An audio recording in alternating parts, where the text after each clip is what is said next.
All right, peace, family. Once again, welcome to the Tech Building Podcast. When the devil tries to keep you down, you always show up with the strategy. This is another topic that I have to talk about. It keeps the episode that I want to do keeps kind of getting pushed back, but I have to talk about this, and I think it's very important. And the title of this episode is For the Culture, and it's going to be a word that I'm going to use a lot in this episode. And I also kind of look at it in the context of this is our thing. This is our creativity. It's our ethnicity. It's our society. Everything about this is what we created and what we maintain. And so I'm going to open it up by talking about the Kendrick Lamar and Drake rap battle, however you want to categorize it, beef, whatever you want to say it is. And I felt that this was it was a lot of fun elements to it, it being hip hop. So it kind of has a fun element to it. Has some, kind of nasty negative elements to it as well. But I think it's important on a micro scale rather, to demonstrate some principal elements to what we consider culture. And I want to say this before I get into what I want to say. The purpose really of me of doing this podcast is really to try to help people understand a little bit of things that we deal with or interact with every day, but we might not necessarily know or understand what we are experiencing. You can be just take, like I said, words. You may think you know what a word means, but until you actually look up the definition, you sit back and be like, man, I really didn't know what it was, or I knew what it was, and it gives you more clarity in your understanding of the perception of the word. The people that know me, they know that I'm a member of the registered member of the Nation of Islam under the leadership of the Honorable Minister Louis Farrakhan. And what is really beautiful about information and perception, I think life really is perception, because what you do, how you move, how you act, how you think is really based or shaped around your perspective. So if I had to ask somebody, if I had a genie or, I can make a wish, I would really wish to be able to see life the best possible way. I've used this example before where you can use an iPhone for a door stopper, but that would work, but you wouldn't be using that cell phone at all for its full potential. And so it's really about your perception and how we see things. And the reason why I'm a member of the Nation of Islam really is because the teachings of the Most Honorable Elijah Muhammad allows for me to see life the best way. And I'm trying to, via this podcast, extend a clearer perception based on science and principle, what we're dealing with in our everyday life.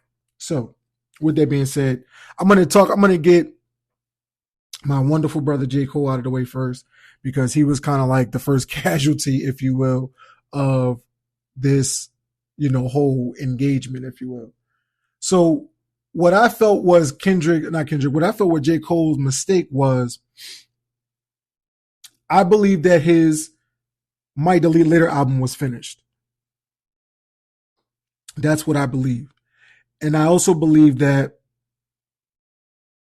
when Kendrick did his verse on Like That, which if you really pay attention to it, it really wasn't aimed at him. You had the K with all these nines, you're going to see Pet Cemetery, for all the dogs reference, Prince Outlive Mike Jack, a couple other lines in there. It's time for him to prove that he's a problem. These lines in the song kind of let you know where the shot is really, truly aimed. And it wasn't really aimed at J. Cole, but, for whatever reason, I believe because of his relationship with Drake, they're kind of on Instagram. They're in a car. I think it's a Phantom, and they're kind of hanging out, whatever, J. Cole and Drake.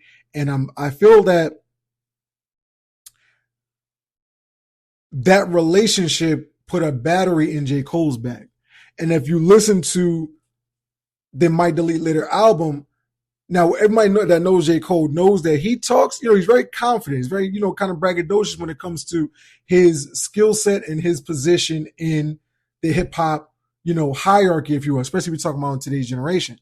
And he's never been really shy about that. But I felt that on this album, when you're hearing him talk, he's kind of really laying it on thick. He's kind of really putting it out there how he really thinks about the way that he thinks about himself, So I took note of that as I'm listening to it.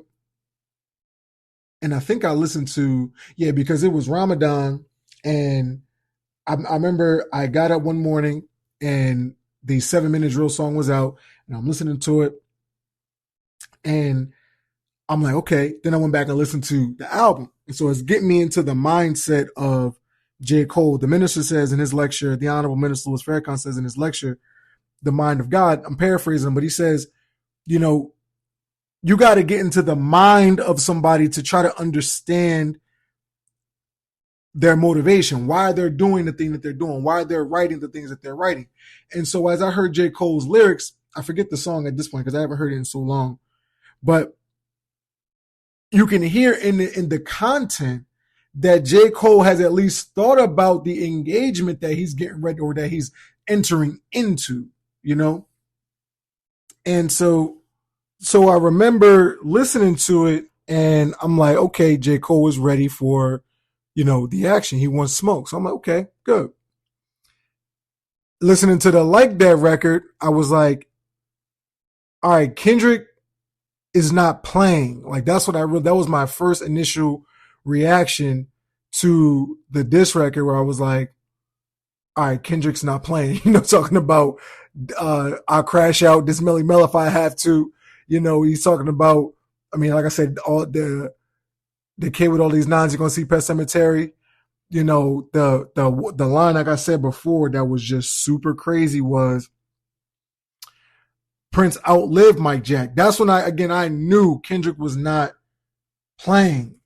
That's when I really sat back and I was like, all right, this thing is, it's what it is. You know what I'm saying? So I liked what Kendrick said. I also liked what J. Cole said, but I liked J. Cole's song better, but I thought Kendrick was really like, all right, I'm not playing around. So getting to what most are considering an apology, we can just kind of categorize it as he rescinded the diss. So from a competitive perspective, it's just whack because this is hip hop. This is what we do. This is something I'm going to be talking about in this episode. I'm not going to tarry on that so long right now on that, but what J. Cole's mistake was, in my opinion, it was not rescinding the diss. That's not what his mistake was. How he handled it, I would probably say wasn't the best. But what I felt that his mistake was allowing the battery to be put in his back and to be pressured into, if you will, doing something that he really, according to what he said, he really didn't want to do. That's something that I felt like was just not intelligent. You understand what I'm saying? That was the mistake to me. You had an album already done, great piece of work. Then you added the 7-minute drill. You didn't want to do it, but you let, in my opinion, Drake, and according to what he said, his friends and whatnot, tell him yo, what you going to do? X, Y, Z, X, Y, and Z. To do something that you really didn't want to do. And you played yourself out of position in that way. That was the mistake, opening the door for people to look at you negatively or to change how they perceive you and things like that. That was the mistake that he made, in my opinion. Now, I want to get to this. To my wonderful Muslim family, I gotta say this.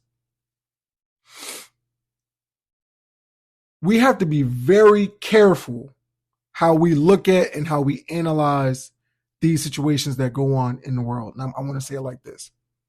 When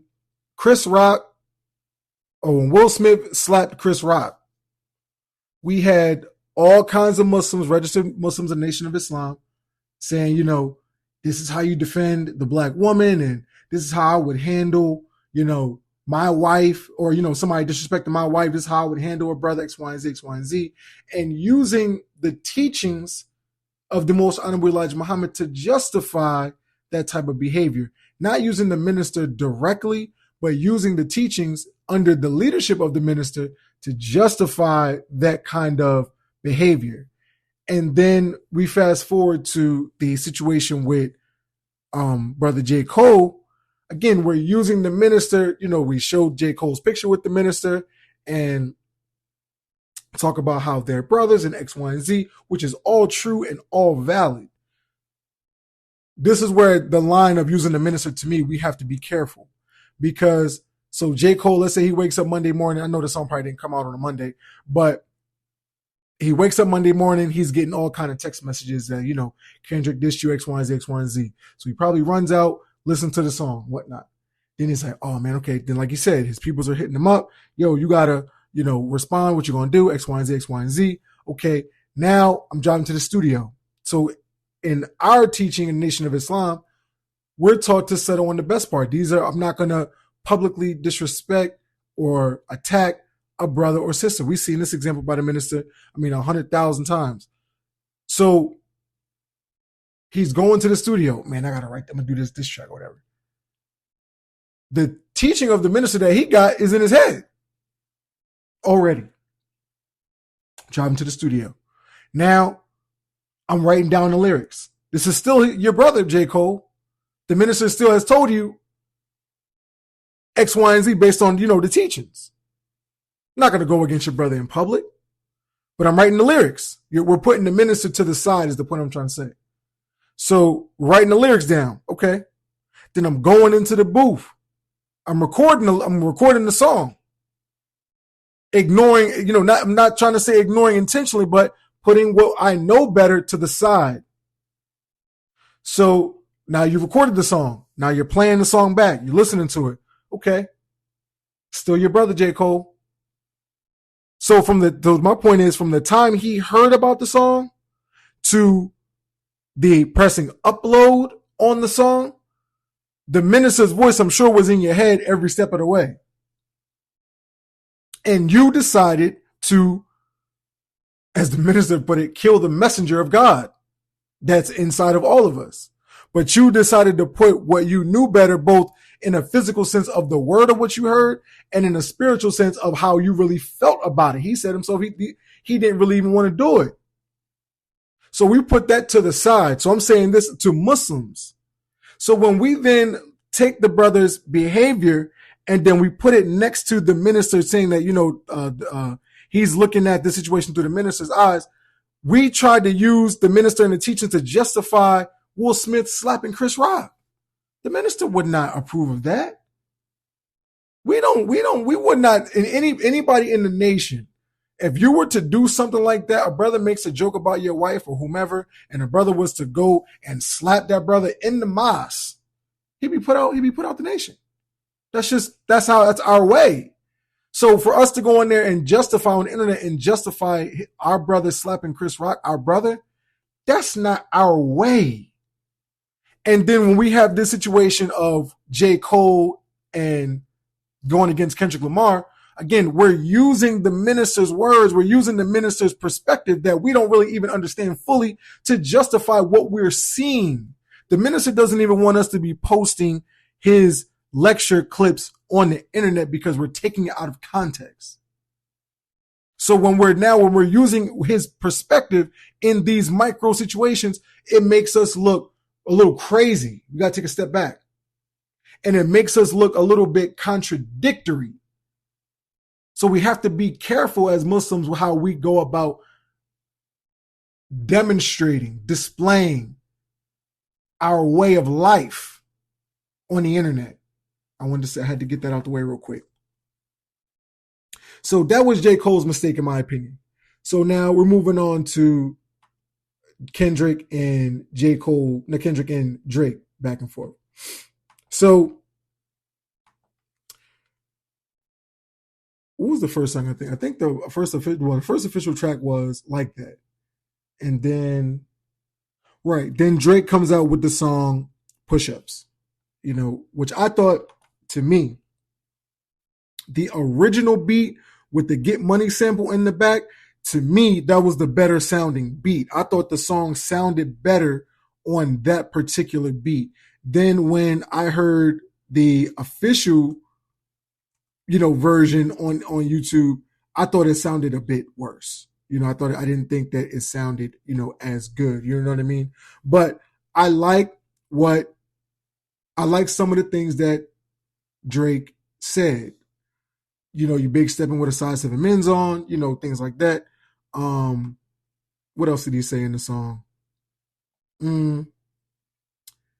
Like the short joke thing, I felt really hit for Drake, to me.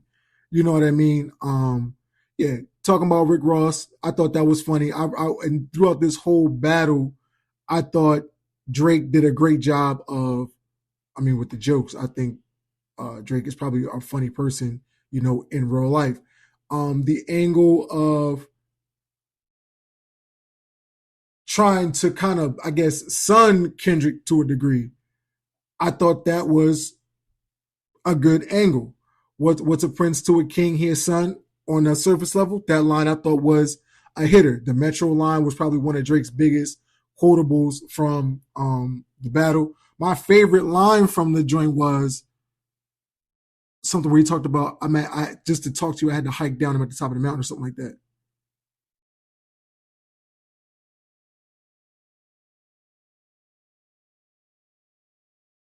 Yeah, he said, I'm at the top of the mountain, so you tight now. Just to have to talk with you, I had to hike down. I thought that was my personal favorite line from Drake in that song. Now, this is where I had to get off the train with Drake on this. The way you're doing splits, your pants might rip.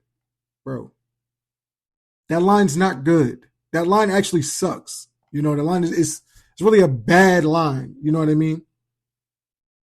And I'm probably going to talk about it now because I'm kind of going to go through each song a little bit. But okay, I'll get to this part. There was the battle did devolve to a degree into a lot of mudslinging, which I felt is a fact. Meet the Grams probably being the poster boy for that. But it did devolve into a lot of mudslinging. And so with that, there was a lot of things. Drake said son was a woman beater. Baby, his son or, one of his children might not be his, X, Y, and Z. And Kendrick, with the whole pedophile accusations, messing around with young women, having, estranged children and whatnot. And the discourse online was that people were kind of getting mad that Kendrick could kind of get away with lies and Drake really couldn't. This is a very super, super, super important part of what we're really talking about here in this situation. Rap is, to me, as I said before, the most life expressive genre of music, in my opinion. So when we're listening to our artists, we're paying attention to their story, their behavior, their character. That's what we're kind of in line with. That's why I'm rocking with you to a degree. You know what I mean? Aside from the fact that the music that you make it sound good and all that kind of stuff like that. I'm rocking with you because of you, the person. So when Drake comes out and says, you're a woman beater, your child might not be yours. Okay, hold on, let me take one step back. We don't care, as Joe Budden says, we don't care about lies in a battle. Because as I mentioned in the previous podcast episode, we don't know the people. So it's all acting. I don't know if Kendrick really beat on his girl or not. I don't know if Drake got an estranged child or not. But what makes one more believable than the other is the character, the perceived character of the person. That's what allows for the diss or for the lie to track, as Melissa Ford said on Joe Budden's show. If the lie doesn't track, as I said to my friends, I was like, if somebody said, Tone killed a stripper, said to one of my friends or my family, they'd be like, get out of here. Hey, Tony ain't do nothing like that.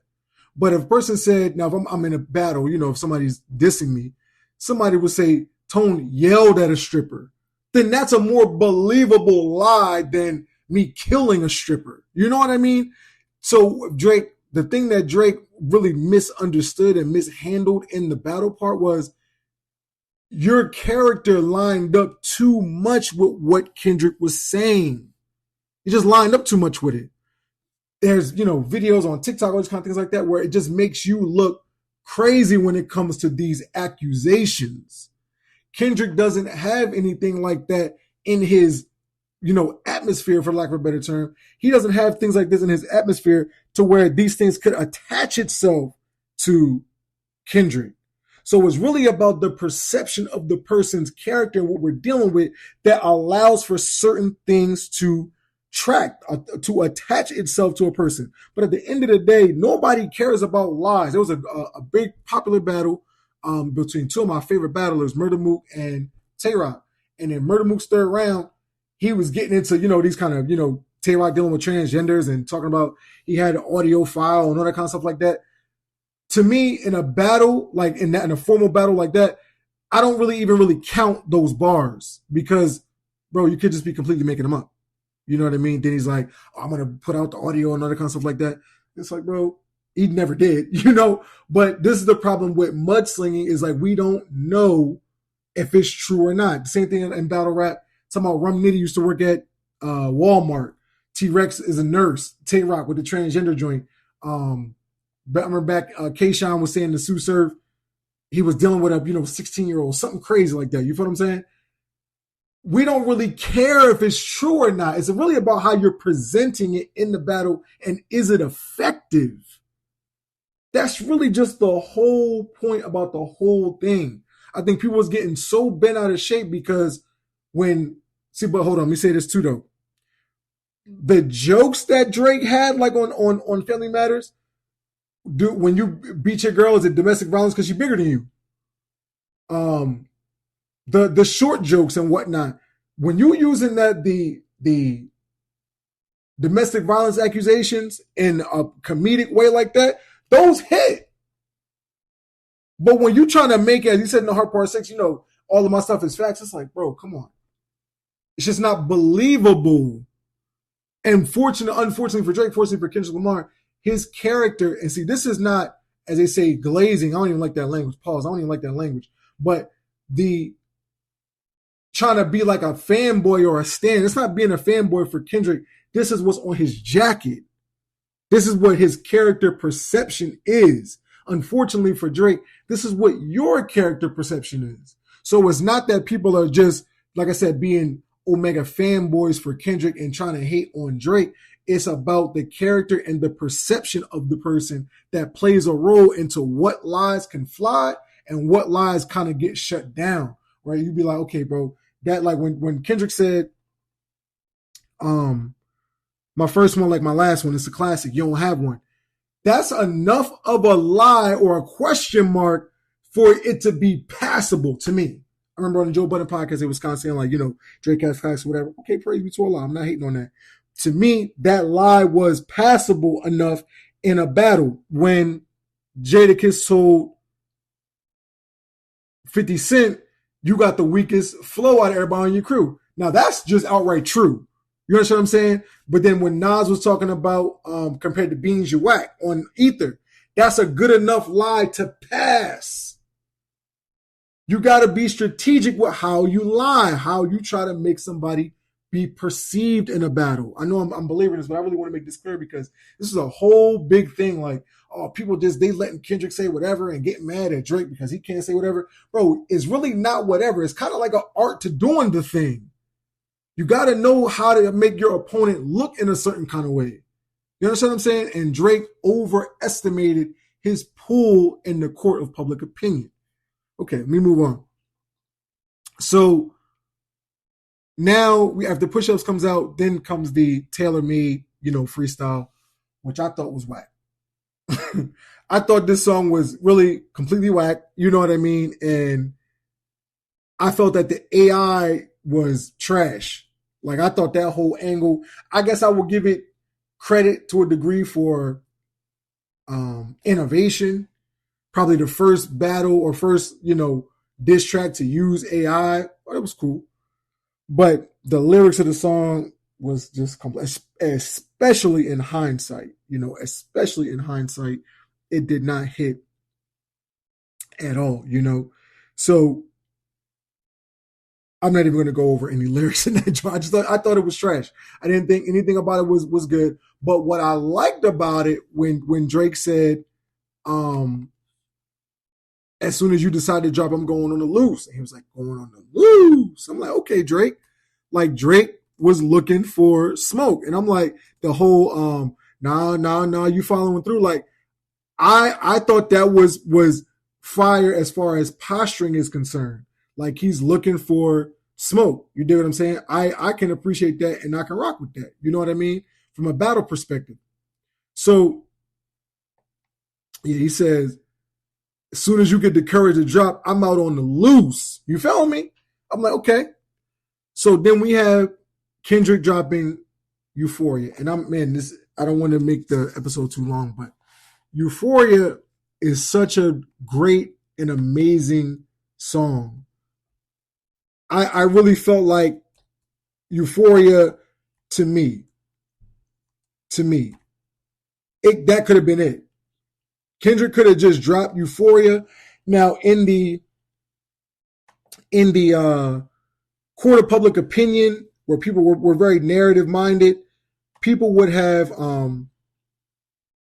talked about how, Drake dropped Family Matters after Euphoria, so he won and whatnot. But as time would have gone on, we would have seen that this song Euphoria was really enough. And I remember I was at work, because I was checking Twitter, every day for, a release. I actually thought Kendrick wasn't going to respond to it, but, he was up, them superpowers getting neutralized. I could only watch in silence. I got to digress on this for a second. There is a fine art to expressing thought in a creative manner that fits in reality. When you take the imagination, the abstract that's in the mind, and you're able to put it into reality, again, in a creative, relevant way, that's the mastery of lyricism. And anybody that is a rapper or that, fact check me, why I think Loaded Lux is who he is in the battle world, and why Murder Mook is who he is in the battle rap world. T-Rex, Tay-Rock, Goods, you're talking about like the old school guys, Head Ice, people like that, where they're able to put their personality into lyrics with creativity, with relevant reality.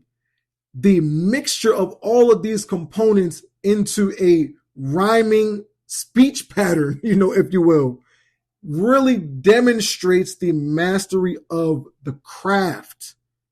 And so it's not just, I will talk about this right now. People try to get on Kendrick for like making random noises.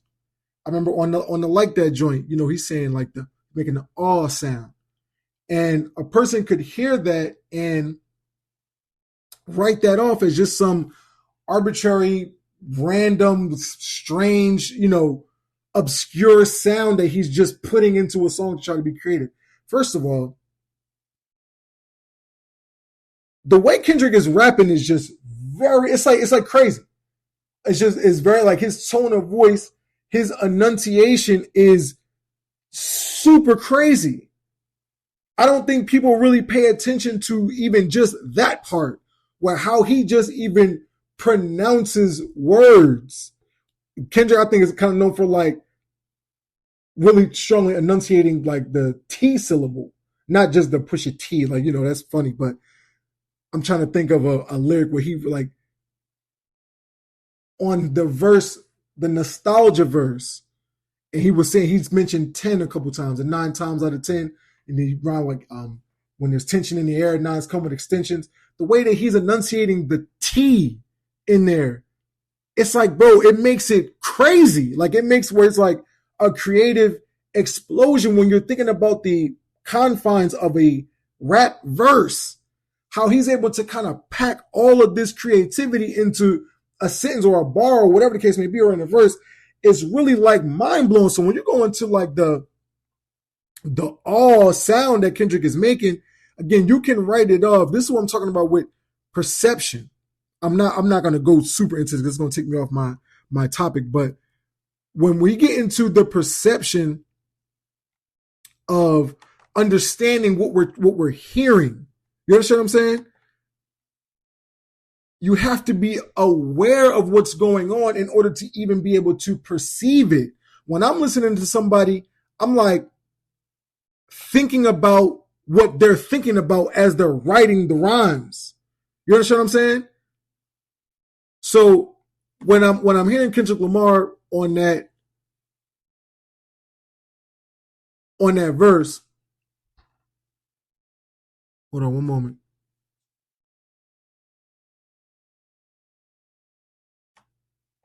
He says, I mean, I hope them sentiments symbolic. My temperament bipolar, I choose violence. Like, I cannot even go into, each song could be like its own, like in the lab, but I mean,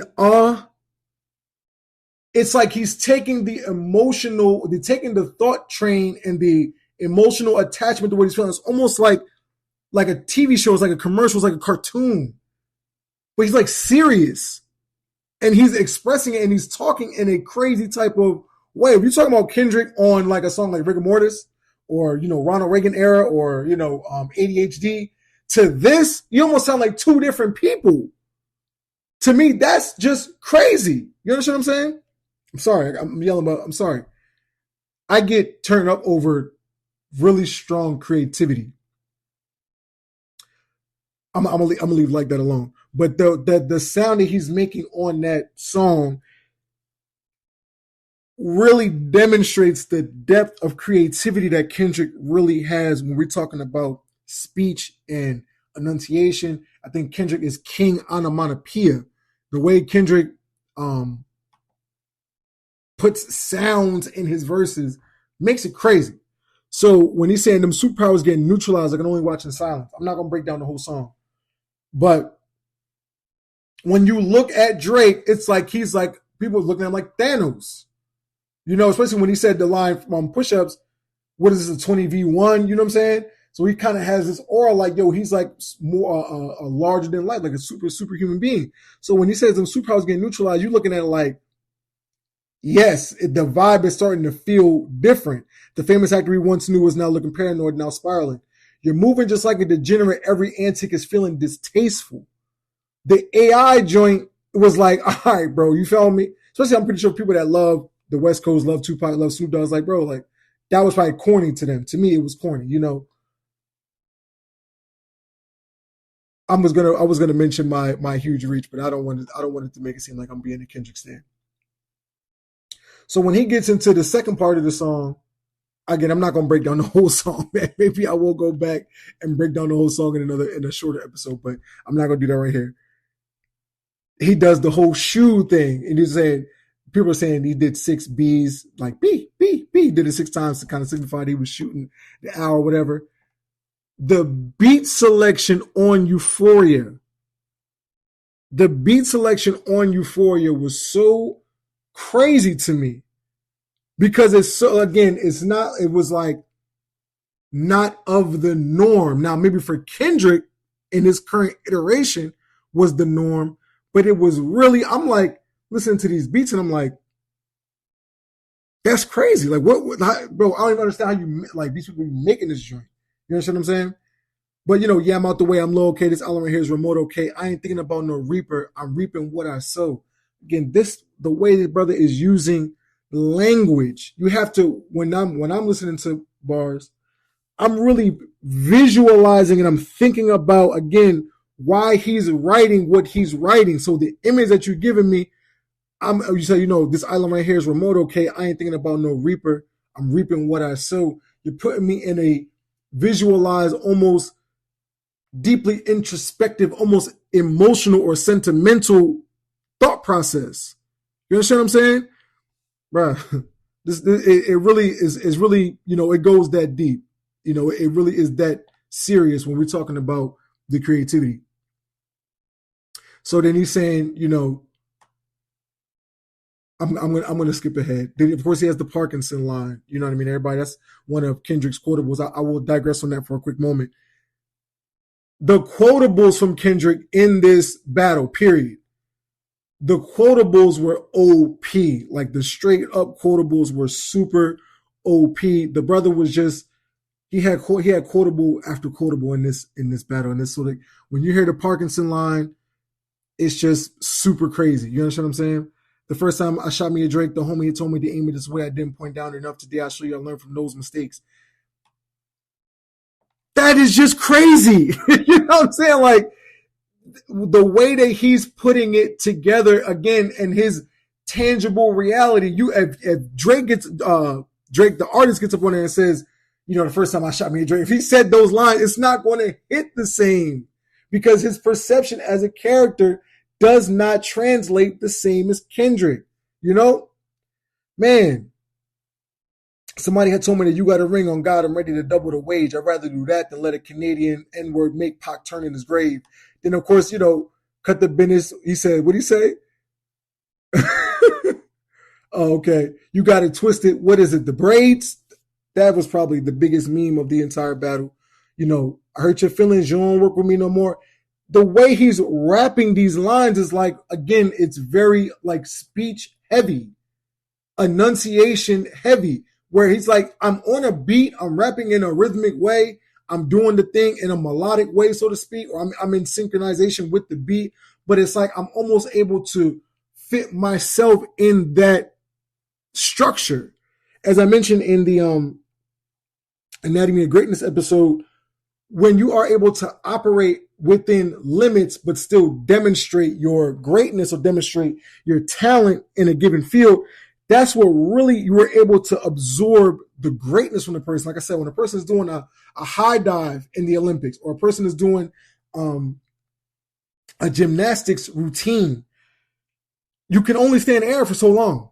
You can only do so much in the air, while you're falling from the diving board or while you're doing a tumble routine or something like that. So when you're watching the person and they're able to execute all these moves and stick the landing and do all those kind of things like that, that makes you sit back and be like, man, wow, this person really is a master of their craft. But the way that Kendrick is able to talk like this, be funny, be creative on a very, uncommon style of sound of beat, it's just overwhelmingly creative,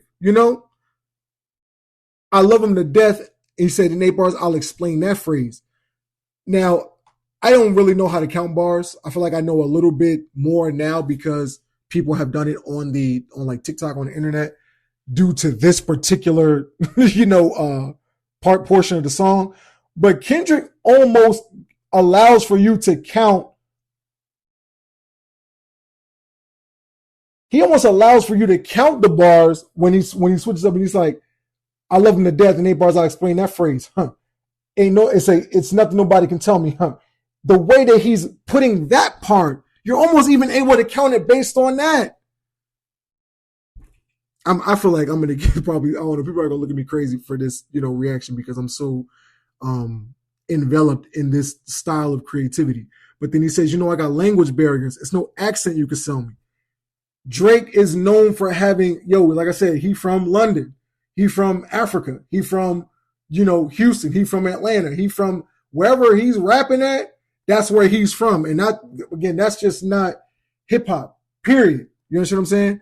But I got language barriers. It's no accent you could sell me. Like, bro, that is just super, super crazy. Then, of course, again, another quotable, I pray they my friends of non-YNW Melly. After exactly 8 bars, he delivers that line. So he's giving you technique. As a chef, I'm gonna have to do this in 2 parts. I already know that right now. He's like, I'm not gonna put out like a 2-hour episode. But as a chef, you have technique, and I kind of categorize it as like thoughtfulness, And when you go to culinary school, I've experienced this. I've seen it from other chefs. I've seen it on shows like Top Chef, where you get so enamored with technique and wanting to show people, this high level technique, things of that nature. And you can lose the thoughtfulness or the spirit related to why you're creating the food. So you're trying to make, this this spherified dressing and using this dry ice, and you're using all the like sous vide and this kind of machinery, this kind of technique, this cutting style and all that, and it kind of gets lost, and it doesn't seem like it's like too many things going on, and you don't have a clear idea of what's going on, and you're really just trying to demonstrate too much technique. And then on the flip side of it, like we say, like this, like grandma's cooking, it's like it might not be technique heavy, but the flavor is really good. The texture is really good. The consistency is really good. You can feel the love in the food. You know what I mean? So as chefs, the best chefs, we're able to demonstrate both in a great way, in a great balanced way, in a supreme balanced way. Some of the best chefs in the world will give you the grandmom cooking feeling, but in a refined, very technical, supremely refined style of presentation. And that's what separates a good chef from a great chef, or a double S tier, a God tier chef from a great chef. The balance between technique and the, let's just call it the spiritual side, or more of the reality side of what people like to eat. And so when Kendrick is going in this part of the song, he's giving you great technique, and then he ends it with what they call in battle rap, a haymaker. You know what I mean? So then, of course, the infamous line again, people reading the lyrics, or you're looking at what this brother is saying. This song was enough to get Drake out of here. And that would have demonstrated, or that would have came to pass over the, through the test of time.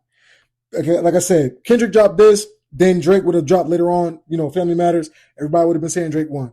But as time would have progressed, and you going and you breaking down this song line for line, you would really be like, Kendrick really washed Drake with just this song. And so he said, I don't like you popping stuff at Pharrell. For him, I inherit the beef. Again, the way that he's saying it. I'm not going to imitate it because people are going to make it make fun of me or whatever. But the way he's saying, I inherit the beef. It's not just like, it's like I said, it's almost like he's being comedic with it, or he's being cinematic with it. The language that I would use to describe Kendrick in this battle is he was very theatrical. He's being very theatrical throughout the entire rap battle with his themes, with beat selection, with his content, and with the enunciation of, his words. So he says, forget all that pushing P. Let me see you push a T. Again, that's just a instant, TikTok meme, quotable, whatever the case may be. I'm not going to go too crazy on that. You better off spinning again on him. You think about pushing me. He's Terrence Thorpe. I'm Terrence Crawford. Yeah, I'm whooping feet. I never knew Pusha T's name. And then, of course, I had to Google, because I'm not from the West Coast, what whooping feet was or is. It's like when you're beating somebody so bad, you beat them out their shoes. As Joe Budden would say, that's more cultural currency that we're dealing with here when he's saying stuff like that. But again, he's putting himself and demonstrating supreme technique and cultural balance, reality balance. He's Terrence Thorne. I'm Terrence Crawford. Yeah, I'm whooping feet. I almost be like, look at it, bro, why did you even think of talking like that? In the way that he says, yeah, I'm whooping feet, like the way that he said feet in that line. I've been looking at the bro like, bro, something wrong with you. To talk like that and act like that, I think about this too, like with the Migos. Again, people look at it and be like, oh, the Migos is this and that, whatever. I'm not going to go there. I'm definitely going to do a Migos episode because I feel like I just owe it to them to do that. But sometimes when I hear Takeoff, I'm like, man, I like to please with our brother. I'm like, bro, why did you just scream like that on this particular part? Why did you decide to put this type of sequence of words together and rap it in this particular type of way? It's really deep when you're trying to get into the mind of the person. So yeah, he said, we ain't got to get personal. It's a friendly face. You should keep it that way. This is where now we're getting into the strategy of Kendrick Lamar in this battle. And in hindsight, this was Kendrick, all right, I'm just going to out rap you. I'm going to technically show you that I'm just a way better rapper than you. But I'm warning you, we ain't got to get personal. This is a friendly face. You should keep it that way. He said, I know stuff about people that make Gunna want to look like a saint. Bro, let's keep it on this type of energy level. You know? This ain't about critic. This is like a very subtle part, but it's very poignant. This ain't been about critics, not about gimmicks, not about who the greatest. It's always been about love and hate. Now let me say I'm the biggest hater. Now that part is like he being funny. But this ain't been about critics. It's not about gimmicks. It's not about who the greatest. I'm better than you. I'm stripping everything else away from this battle, and this is me and you, and I'm gonna be better than you. I could go further than that, but I'm not. Then again, this was just super funny. This was just super funny to me. He says, now let me say I'm the biggest hater. I hate the way that you walk, way that you talk. I hate the way that you dress. There's people on the internet that's saying, he said, I hate the way that you walk, the way that you talk, based on Drake's feature on Walk It, Talk It by the Migos on the Culture 2 album, which just makes Kendrick crazy. Now, I will digress on that for a quick moment. This Ish was mad about this on Joe Budden's podcast, where he's like, essentially, people are attributing all of these different random potential meanings to lyrics to Kendrick, and he doesn't even like. Ish is kind of saying like, bro, like, probably not even thinking about all these things like that, but people are attributing these lines and these meanings to his genius. This is what I will say about that. Again, this goes to character perception. We believe that Kendrick is creative enough to think of all of these gazillion references to something. Drake, we don't think that about you. Not to say that you can't do that, but that's not the perception that we as fans have of you. But with Kendrick, again, this is to me what makes him the boogeyman. If you're trying to attack Kendrick and you're looking at Kendrick, okay, how do I break him down? How do I defeat Kendrick Lamar as an artist? You look at a song like 616 in LA, and then you're looking at all the different interpretations that people are giving for what 616 means or potentially could mean. You'd be like, man, is this brother really thinking of all these things? Or well, what else is he capable of? You really wouldn't be able to put your finger on what he's capable of because it's like an ocean of things that you feel like he could pull out of a bag. This is why I felt like strategically Kendrick does a 3-beat diss track, with a lot of Easter eggs in it. So I felt that Drake's way of doing it was, I'm going to do a music video with a lot of other Easter eggs in that, which I thought was cool, but it did not, I felt like you're following his pace. So in a rap battle, I felt like you're kind of trying to chase behind what people thought is attractive from Kendrick, or people think is attractive from Kendrick. You're trying to do that in your own way. Bro, you gotta be you. But the problem is, Drake, again, if I was Drake's mans in him, this always something like, bro, you gotta be you. Funny enough about this whole thing, I look at Drake as if this was me rapping about the things that Drake was rapping about. All this, drop a 50 bag for the mob in the spot. My sister would text me or call me and be like, bro, what are you talking about? What mob? You never grew up like that. My bro Drake, who's a big Drake fan, he say the same thing like, yo, Tone, this is a banger, but bro, what are you talking about? What mob are you talking about? You didn't grow up like that. You don't talk like that. What are we doing? Are you okay with portraying something that you don't live? You understand what I'm saying? So this is how I'm looking at Drake like, bro, you got to be you, but we don't know who you are. That's the problem. So Kendrick says, I hate the way that you did. If I catch flights, going to be direct. We hate the women you get with because they confuse themselves with real women. I notice I say we, it's not just me. I'm with the culture feeling. This atmosphere that Kendrick is starting to, draw around Drake, which really is what kind of like drowned him out or kind of pushed him out, where people are beginning to look at you differently. So when he says, I'm with the culture feeling, again, Kendrick is at a level enough to make a statement like that. And even if people are like, no, it's not like that, it's believable enough. It makes sense enough because it's Kendrick Lamar to where it now becomes a very substantial line. I remember Sue Surf says in the battle, I walked around Carolina so much I got Tar Heels. That line makes no sense. What is a Tar Heel? Now we know the college, that's the mascot, North Carolina Tar Heels, whatever. You know what I mean? But are you getting like tar on your heels from walking around? Like, what are we really trying to do here? But because it's Sue Surf and people love Sue Surf personality, they love his persona, his image, that was like a haymaker. He says another line where he says, "Earn in ash, that's Nash." People, they going crazy because we're not paying attention enough to really the depth of what the person is talking about. We're more in love with the persona or the personality or the character that the person is trying to present. This is a part of strategy when you're trying to do what you got to do in this hip hop thing.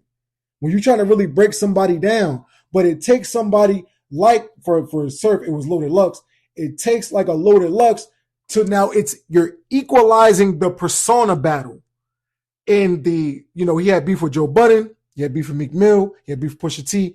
Drake was able to out persona or out character them because he's just a much brighter star than them. But when it came to Kendrick Lamar, Kendrick was able to even up the perception battle. And then he used his supreme ability to really, leave Drake in the dust. But Drake, in his experience, I felt that he sent back like, okay, I'm going to be able to do the same thing to Kendrick Lamar because I'm Drake and I'm at the top of this thing, in this position. Moving on. How many more fairy tales about your life till we had enough? How many more black features till you finally feel that you're black enough? Okay. This is the colorism aspect of the battle that I want to touch on really quick. And I think I did before, but I want to make sure that I just drive it home really quick. It's not that, to me, it's not a light skin versus dark skin situation. It's not a colorism type of situation. It is an authenticity type of situation. Drake, you're not giving to the fans your personality. Like I said, you go on to Houston, you're saying, I'm talking about link up with tapping with my dog, this and that. It's like, bro, you go to, you did a song with Heady One, you're talking about, you talking like you from London, like you're a road man. You dig what I'm saying? And it's like, bro, you don't talk like that. I want to hear how you talk. You're going to Atlanta, rapping with the Migos. Shout out my dudes that chop out the bando. You don't talk like that. We don't know who you are. We don't know what you represent. So it's not that line, how many more black features till you finally feel that you're black enough? It's like you're trying to, again, satisfy potentially a void in you about not feeling secure about who you are. And you've demonstrated over your career that you don't know who you are. You're not comfortable with who you are. So everywhere you go, you're changing it up. It don't make no sense. I like Drake with the melodies. I don't like Drake when he act tough. The way Kendrick is saying that line, it's like he's almost like frustrated, like, yo, I like Drake with the melodies. I don't like Drake when he act tough. You feel me? Then you're like, you're gonna make somebody bring back part. Let me see the Chelsea really crash something. That's hard. You feel me? Like, then I'm gonna move on. Yeah, my first one like my last one. It's a classic you don't have. We talked about that line already. Let your core audience stomach that. Then tell them where you get your abs from. That's hilarious. You know what I'm saying? That's a surface level bar. Let your core audience stomach that. Dealing with, anatomical reference. Then tell them where you get your abs from. That's funny.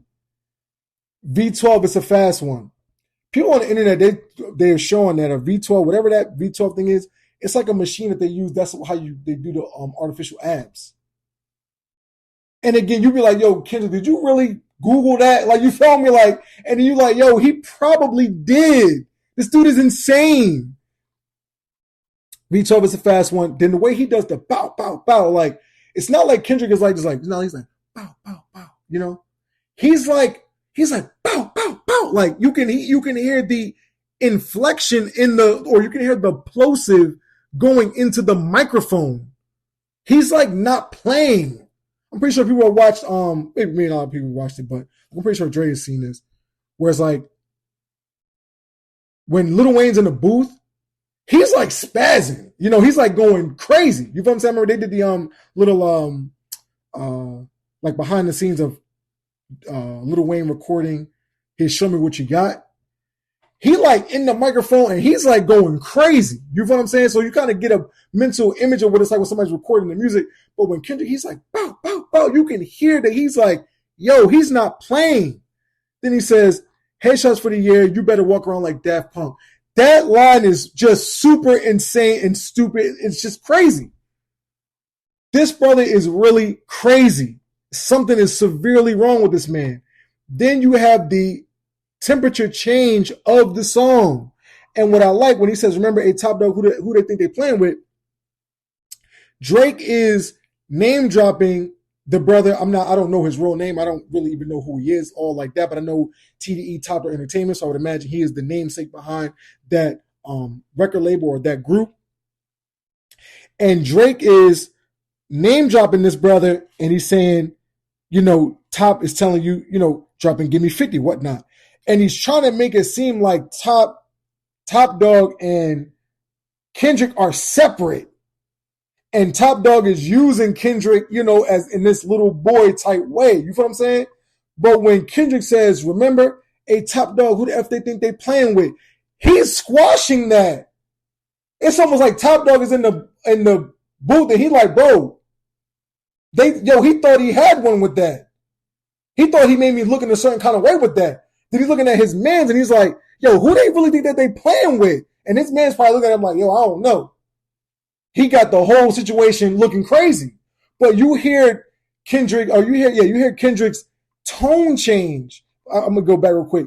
He does the joint V12. It's a fast one. The first part of the line was like, yeah, my first one, like my last one, it's a classic. You don't have one. Bro, why are you doing that? What is making you say and do things like that? So when people come up to me, like a brother in my job came up to me the other day and was like, you know, Euphoria was like a jab or whatever. I'm like, bro, you people don't understand what you're hearing. You don't even understand what you're hearing. You listen to a brother, he's rapping. He said, you're going to make a dude bring back Pump. Let me see if Chubbs really crashed something. Then he just changes it. Yeah, my first one, like my last one. It's a classic. You don't have one. Why are you rapping like that? That's just really insane. I'm gonna go to this. I'm gonna finish this song, and I gotta close it out because I don't want to just be too long of an episode. It's gonna be probably 2 parts. Maybe I might have to do 3 parts on this. But that level of creativity and expression is, your palate has to be refined enough to appreciate these kind of things. We have our wonderful brother, Keith Lee, who is a food critic, if you will. And, you know, he goes different places and he tries different food, whatever the case may be. This is the point of what I'm saying. I feel like brother Keith Lee popularity has gone to this like type of level because he represents the typical, the average American or Black American's palate. It's no problem with me. Praise be to Allah. Salute to that brother and all his success. He probably had 20 million followers on TikTok and whatnot at this point. You know, brother's been on TV and whatnot.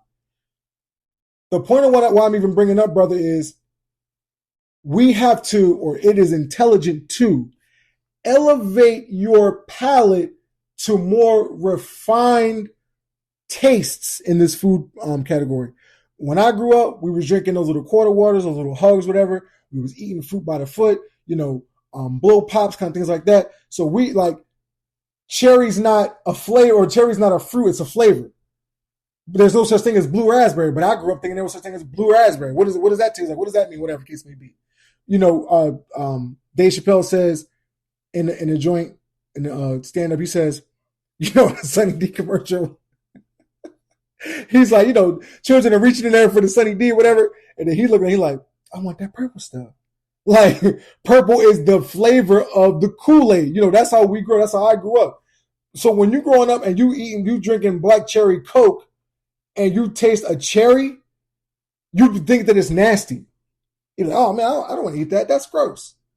or you eat a blueberry, for the first time, you eat a fresh blueberry for the first time. Oh man, that's gross. That doesn't taste good, because you're not used to that kind of taste. If you eat a lot of fast food, you eat a lot of takeout, things of that nature. These things have a lot of, chemicals, preservatives, and whatnot, but they're highly seasoned.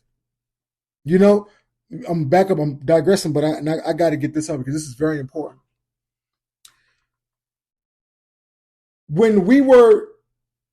Before we became, when we were still in slavery, we were given the worst types of food products, the scraps, the leftovers, really the trash, stuff that they throw away. You have to overly season and overly do all of these kind of things with that kind of food because you're trying to cover up that you're eating pig intestines. You're trying to cover up the fact that you're eating like a pig's foot, collard greens and whatnot. You have to overcompensate for the quality of ingredient in what you're dealing with. But when you go to a really nice restaurant, a Michelin star type restaurant, you will be able to taste a vegetable or a fruit or even a protein or like a meat item that has been properly raised and produced. So you can understand and taste the flavor. So when you get like an A5 Wagyu steak or whatever, they only want, now I think it's crazy, but they only want to put salt on it because they want you to taste the flavor of the food product, the ingredient, rather than you want to taste a seasoning blend. So when we're growing up eating Doritos, you understand what I'm saying? And then we're trying to change our diet and get into some more, healthy food options. The food doesn't taste as good. My nephew Yasir, he used to eat those little, I don't know, Gerber packets, whatever, the fruit and vegetable joints, whatever the case may be. Then I remember when this little brother had his like first taste of like some table food, let's call it that. Brother didn't want to even go back to the Gerber joints. You understand what I'm saying? Because the palate has been changed for the more, highly seasoned, highly sugared item. So you get used to things like that. And so when you begin to try to change, it becomes difficult. It's like, man, it just doesn't taste good. This doesn't taste quality enough. So when we're talking about in a rap situation, especially today, we're used to 2-minute songs, 2 verses, just straight, surface level lines. You understand what I'm saying? Something that you can just get right away. You don't got to think about it. It's just right in front of your face. How you big step with a size that men's on. Funny, great. But it doesn't have the level of depth to it. There's another thing about Drake that's it's like a problem. The depth is not there in your artistic expression. And from the consumer perspective, we have been tuned or we have been fixed to accept let's just call it low level thought process. Surface level thought process. We don't want to think, which makes no sense. We're talking about the Honorable Minister Louis Farrakhan that the brain was the first thing developed. So not wanting to think makes no sense. But we want to get our food and we want to get our music in the quickest, most, simplified way. There are grown adults that come to my job and order a chicken tender meal. I'm like, bro, you're a grown adult.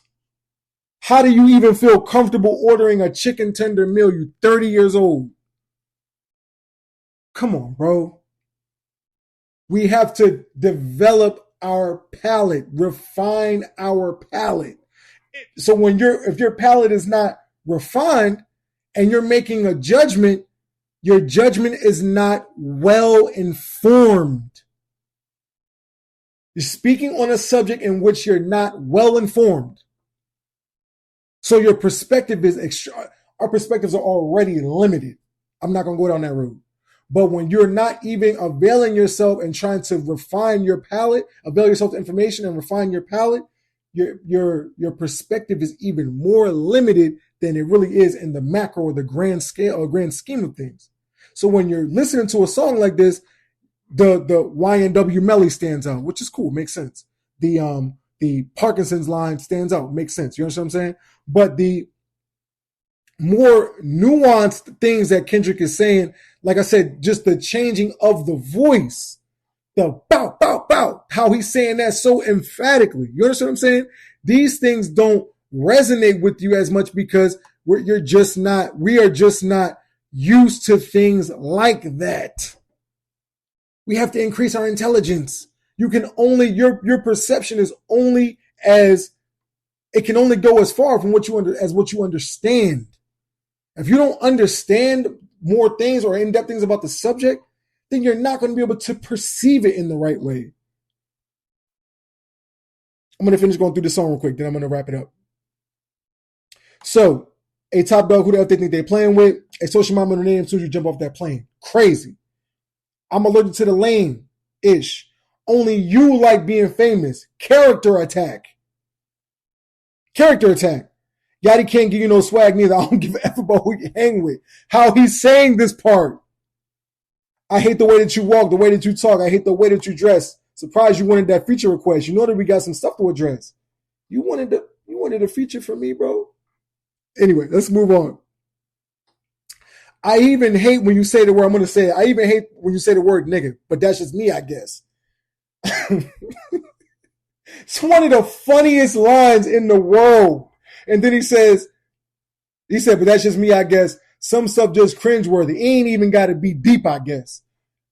But and then mention this part. He's like, ain't even got to be deep, I guess. But then Kendrick saying like the way he pronounced the I guess part, ain't even got to be deep, I guess. He says it in this like comedic kind of satiristic way. We got to pay attention to this kind of stuff.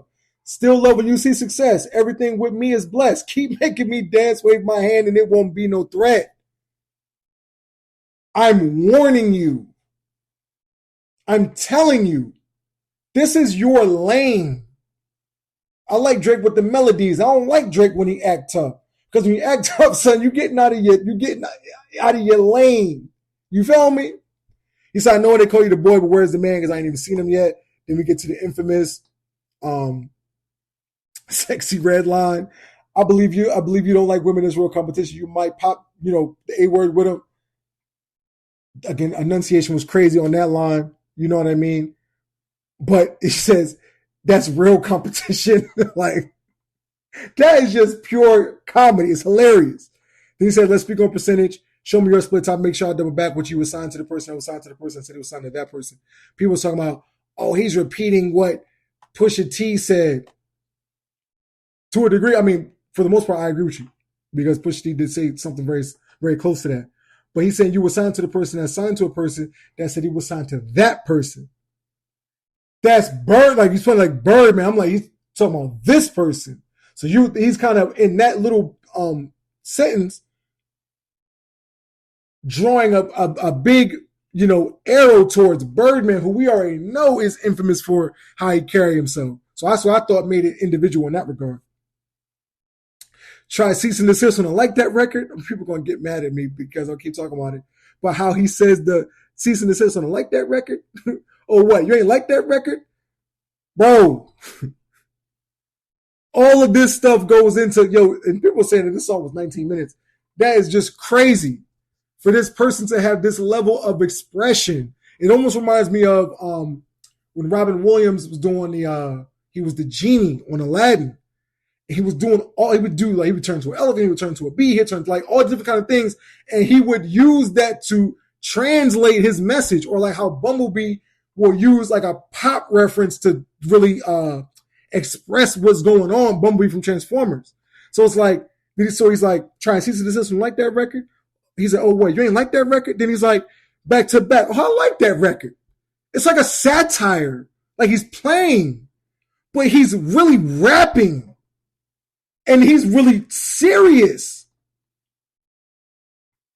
He says, back to back, I like that record. I'm going to get back to that for the record. The strategy of this brother was impeccable. This package of just this song right here is so immaculate. Then he said, why would I call around trying to get dirt on people? Y'all think my life is rap? Since I got a son to raise, but I can see he don't know nothing about that. Right. The first time I heard this part, I was like, yo, this one I said this was on Ether tier. This record. Because then again, he's like, no, nothing about that. He could have just said he don't know nothing about that. But it's like he does this like separate personality. Styles P said, got 5 personalities. I have a cipher with myself. You know what I'm saying? Like, it's like Kendrick is writing down his lyrics and he's like, his imagination is so peak. He's able to separate it. And this beat right here on this third part is literally insane. So he says, I got a son to raise. He don't know nothing about that. Again, character assassination. Waking him up. Come on, bro. Know nothing about that. Tell him to pray. Know nothing about that. Then giving them tools to walk through life like day by day. Know nothing about that. Teaching them morals, integrity, discipline. Listen, man, you don't know nothing about that. He's really talking to this man. He is really talking to this man. If you, Drake, you got to sit back and be like, all right, bro. Speaking the truth and consider what God's considering. Bruh. Don't let this song go just over to your head or just pass you by. Because this brother is giving a lyrical hip hop exhibit. Ain't 20v1 is 1v20 if I got to smack dudes that right with you. Pure comedy. Pure comedy. That was super hilarious. And my battling ghosts are AI. This whole part where he's putting the two names of these two Caucasians together was just super crazy. And then, of course, he's like, AI, again, the enunciation thing is just, it's just crazy, bro. I wish I could have been in the studio when he was recording this joint. And my sixth sense telling me to off him. Super crazy. Tell him run to America. He said, yeah, tell him run to America and imitate heritage. They can't imitate this violence. This is super, super crazy.